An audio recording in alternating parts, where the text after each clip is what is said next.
3 minutos. A mí me encanta cuando hablamos con los chicos de la casona, porque cuando terminamos viene Majo y me dice, afuera del aire, ¡ah! Me describió completo. O a uno de mis hijos, porque uno aprende tanto con estos amigos, porque son cosas que no entendemos, son cosas que no nos explican y no las estudiamos. Es más, muchos maestros no saben cómo aprenden nuestros hijos y resulta que entonces a uno lo celebran. Qué bien, le dan un premio, una medalla y al otro le dicen, no hay forma de que aprenda y resulta que en muchas situaciones no es culpa del niño, es culpa del propio maestro. Y no solamente eso, sino que el niño puede desarrollar, aquel que no es, digamos, condecorado o felicitado, puede desarrollar un mal comportamiento para llamar la atención de alguna manera. Y si lo capta que por un mal comportamiento es pues nombrado, pues por ahí se va el muchacho.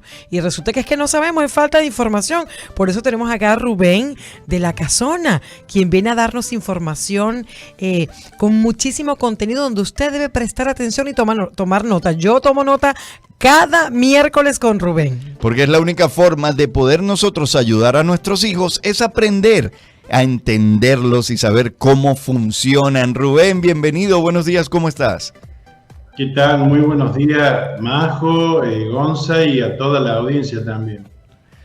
Rubén, aquí siempre andamos hablando ahora de tus temas porque realmente aprendemos mucho. La semana pasada estábamos hablando sobre esos chicos que son inquietos, que les dicen hiperactivos, le ponen un sello de que este niño es insoportable, porque realmente, es más, se corren la voz entre maestras. ¡Ay, te toca ese niño que yo lo tuve el año pasado! Ve a ver cómo lo controlas porque te echa a perder toda la clase.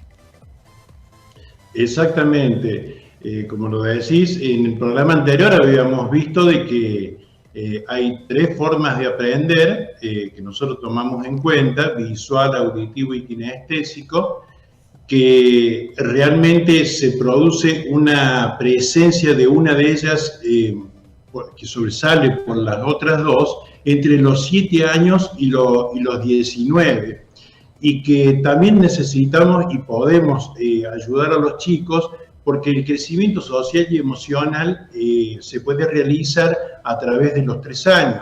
Hablábamos del grupo de los visuales, que son los más numerosos y son los que más atención necesitan porque todas las características que ellos tienen son muy diferentes unos a otros y el tratamiento varía, por supuesto, en base a lo que nosotros vemos. Para recordar, podemos decir que la mente de un visual funciona a través de imágenes. Eso quiere decir de que son cientos de imágenes que el niño va a ir reproduciendo y que muchas veces no va a poder transmitir como él quiere las cosas. Por eso se ayuda mucho gesticulando, el hablar rápido lo confunde muchas veces y todo esto es porque él generalmente vive el relato. Ellos es como que si estuvieran enfrascados en lo que te están contando. Una característica muy particular de los padres, como decía Majo, que los padres se van diciendo unos a otros, es que los visuales se los tilda muchas veces de mentirosos o de maleducados. En realidad, mentir es faltar a la verdad. Pero ellos están tan compenetrados en el relato que ellos te están diciendo, de que en realidad no son mentirosos, sino que son fabuladores. Te cuentan una historia y hasta ellos mismos se la creen. Entonces ellos no saben, no se dan cuenta de lo que si está mintiendo o no. O también muchas veces son tildados, como te dije, de maleducados, porque si vos estás hablando con una persona, es muy factible de que ellos vengan y te interrumpan. Y vos me vas a preguntar, ¿y por qué no son maleducados? ¿Sabés por qué no son maleducados? Porque en la mente de ellos, la imagen, si no te la dicen en ese momento, se les va.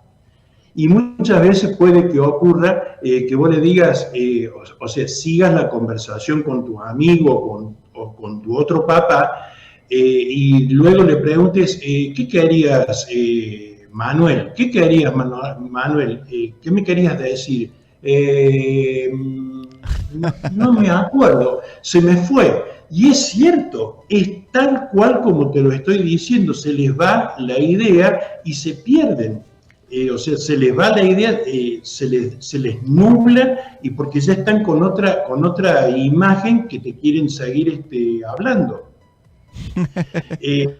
Lo que nosotros, por eso traía esto lo dije para traer a colación, de que hay dos cosas que les molesta pero terriblemente a los visuales. La primera es que lo ignoren y la segunda es pasar vergüenza. Oh. Cuando vos ignoras a un chico visual, es muy factible que te diga, papá, mamá, mírame que te estoy hablando. Es una frase totalmente visual. Si vos le prestas atención, mamá, papá, mírame que te estoy hablando. En realidad, vos para hablar con un visual tenés que hacer contacto visual. Siempre, siempre, siempre, incluso hasta en un reto o hasta cuando estás explicando. Porque cuando ¿te acuerdas en el programa anterior decíamos, cuando te cambió la vista, quiere decir que hasta ahí llegaste, porque o lo aburriste o ya no le interesa más el tema que estás hablando. Y el tema de pasar vergüenza, que es lo segundo que le molesta a los chicos visuales, es porque casualmente ellos, esto se confunde muchas veces con el tema de la autoestima. No quieren pasar vergüenza porque son visuales, o sea, lo están viendo y si se llega a equivocar, todos se le van a reír. Por eso muchos papás me dicen, no, él es muy introvertido, él no le gusta participar, no participa. Y es casualmente por esto, por el tema del hecho de la vergüenza. Wow. Rubén, claro. Me llama la atención Sí, porque probablemente esos niños visuales, como son del grupo de los creativos, pasa mucho que en la edad de 7, 8, 9, 10 años ese niño ya muestra talentos y dones en la música, pero lo hace en su casa y no lo quiere hacer en público. ¿Tiene relación con eso? Totalmente, es el 100%. ¿Por qué? Porque al haber público, ya directamente, o sea, los inhibe muchísimo. Los inhiben muchísimo. Por eso nosotros en el tratamiento que hacemos, a eso lo trabajamos. Y lo trabajamos de una manera bastante importante, porque si no, él no va a dar muestra de lo que realmente él sabe. En la escuela, por ejemplo, los chicos visuales están en totalmente desventaja. ¿Por qué? Porque todo el sistema educativo está preparado para chicos auditivos, es decir, todos sentaditos, escuchando, nadie se mueve. ¿Y qué es lo que hace el visual para no pasar vergüenza? Cuando la profe o el maestro les explicó el tema, ellos después lo buscan. ¿Qué es lo que hace un visual? Va directamente a YouTube. ¿Por qué? Porque tiene ese mismo tema explicado de 10 maneras diferentes por 10 personas diferentes. Entonces ellos están... Muy interesante lo que está hablando Rubén, en el sentido de que la semana pasada dije, yo me identifico mucho con estos... Este grupo de aprendizaje, los visuales. Pero sabes que ahora, escuchando a Rubén, puedo darme cuenta que no solamente cuando es niño, sino ahora de adulto, Rubén, yo me siento de la misma manera. A veces no me gusta eso de repente caer en vergüenza o que no me presten atención. O sea, eso no es que nada más de niños, eso nos pasa a todos. Exacto, lo que yo te decía, entre los 7 y los 19 años, dentro de las 3 formas de aprender, sobresale una. Generalmente en este tiempo que vivimos tanta visualidad y la imagen es todo, casualmente siempre son las que salen los visuales. Entonces, ¿qué pasa con todo esto? Siempre que, por ejemplo, damos conferencias para papás o para instituciones educativas, para nuestras propias iglesias, siempre nos piden tips para poder manejar esto, tanto en la casa y los docentes como en el colegio. Y lo que le respondemos siempre a los papás es que, o sea, para que lo hagan de una manera doméstica, como quien dice, es que cuando el niño visual venga, que va a venir a una velocidad impresionante, a pedir algo o a requerir algo, se tomen su tiempo para responder. porque esa es la manera de tratar de anular un poco su visualidad. Nosotros les explicamos básicamente lo que significa el mindfulness, es decir, el estar aquí y ahora. No estar angustiado por algo que pasó en el pasado, ni tampoco estar ansioso por algo que va a ocurrir. Por ejemplo, que tiene que ir a jugar y él a lo mejor está pensando en qué sé yo, por ejemplo, un partido de fútbol. Voy a ir al partido de fútbol ahora y eso ya le genera ansiedad. Ay, sí, pero jugué tan mal en el partido anterior que no sé si voy a jugar bien. Entonces, lo que se busca es explicarle a los padres cómo funciona esto. Es decir, trabajar el aquí y el ahora. Y muchas veces para que ellos se den cuenta, porque son visuales, recurrimos al roleplay, es decir, hacer una imitación del niño o del adolescente. ¿Por qué no te calmas? Mira cómo estás trabajando, mira cómo me lo estás pidiendo, y le hacemos la mímica, todo de lo que él está haciendo. Eso va a reducir en bastante lo que es la visualidad y la exigencia. A los docentes nosotros le tratamos de explicar de que hoy en día se debe trabajar mucho antes de entrar a clase con sintonía, con horarios emocionales y también con la respiración. Porque las tres cosas se pueden manejar perfectamente en el aula y no variar la cantidad de contenido que tiene que dar, o sea, que el docente tiene que dar. La sintonía simplemente puede ser, por ejemplo, cuando son muy, muy chiquititos, con una canción, por ejemplo, que todos la canten. Y el horario emocional de lo que te estoy hablando es tomarse 5 minutos para ver en qué grado de emoción están, si están contentos, si están más o menos tristes o si están enojados. Eso se pueden hacer con figuras, con un palito, con una carita, y se puede identificar perfectamente. Y al niño que vemos que no está bien, se le recomienda al docente de que se le permita hablar de lo que le está pasando.